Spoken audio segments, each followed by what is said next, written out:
Today, February 14th, 2021, Lyles Station Historic School and Museum recognizes the bravery and patriotism of Sergeant William H. Carney. The 1989 movie Glory portrayed the brave men of the 54th Massachusetts Infantry Regiment, the Union Army's first African-American regiment in the American Civil War.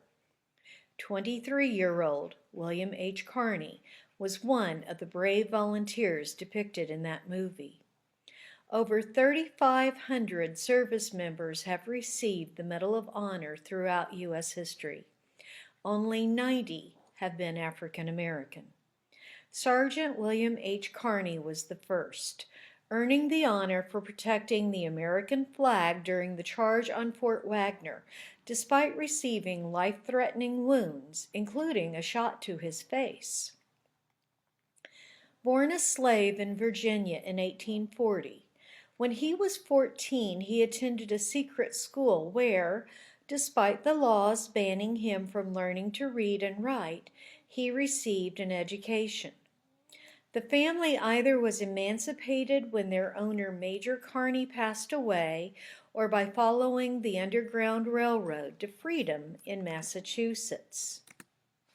His desire was to serve his community as a minister, but when the Civil War broke out, he decided that he would join the military and help free the oppressed still living under enslavement, joining Company C, 54th Massachusetts Colored Infantry Regiment, the first official black unit recruited for the Union in the North following President Lincoln's Emancipation Proclamation.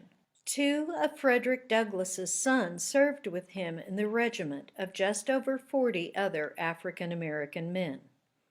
Carney stated, "I felt I could best serve my God by serving my country and my oppressed brothers."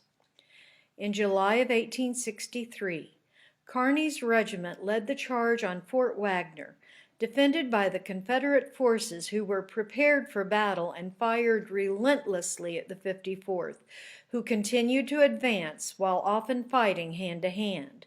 Sergeant John Wall, the unit color guard, took a fatal blow, and as he fell, so did the red, white, and blue flag of the United States.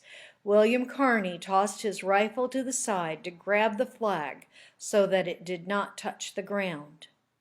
After grasping the flag and hoisting the colors high in the air to lead the advance, Carney took a rifle slug to his leg.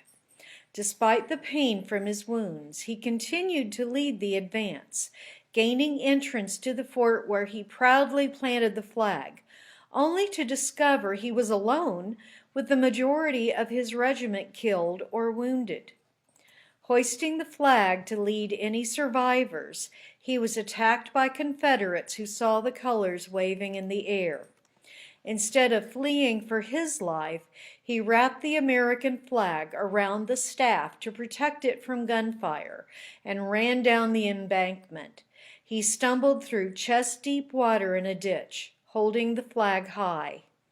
Carney was struck again, first in the chest, then in his right arm, then in his right leg, but Carney persisted in his determination not to let his flag fall to the Confederate enemy.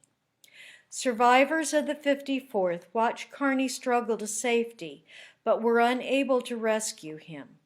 A retreating member of another regiment, the 100th New York, recognized how seriously Carney was injured and offered to carry the flag for him, only to be told no one but a member of the 54th should carry the colors. Despite the carnage around him, Carney persevered. Another shot found Carney, striking him in the head, but Carney kept moving toward his regiment. Finally reaching safety, Carney was greeted by cheers from his wounded regiment. He crawled on one knee, still holding the flag aloft, only surrendering it to an officer in the regiment. He entered the field hospital, exhausted from blood loss, and replied to the cheers of his wounded comrades, "Boys, I only did my duty. The flag never touched the ground. Carney never allowed the flag to touch the ground, despite losing an excessive amount of blood and nearly losing his life. For his bravery and dedication, Carney was promoted to the rank of sergeant. Union General Daniel Ullman, who led many of what was referred to as the colored regiments, noted, "They are far more earnest than we. They know the deep stake they have in this issue." A few months later, Sergeant Carney posed for a picture holding the flag he had risked his life to protect at Fort Wagner, propping himself up by a cane.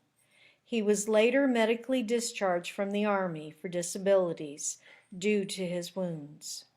He moved back to Massachusetts, where he worked as a mail carrier and as a messenger in the State House. Sadly, acts of valor in the military often go unrecognized for many years, or even decades.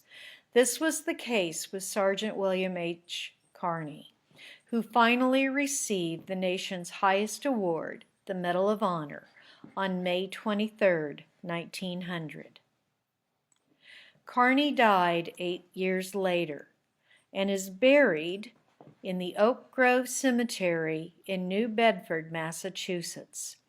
Engraved on the white marble headstone is a gold image of the Medal of Honor, a tribute to the brave African-American soldier and the flag he loved.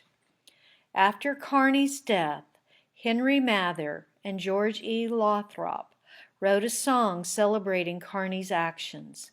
"Boys, the old flag never touched the ground."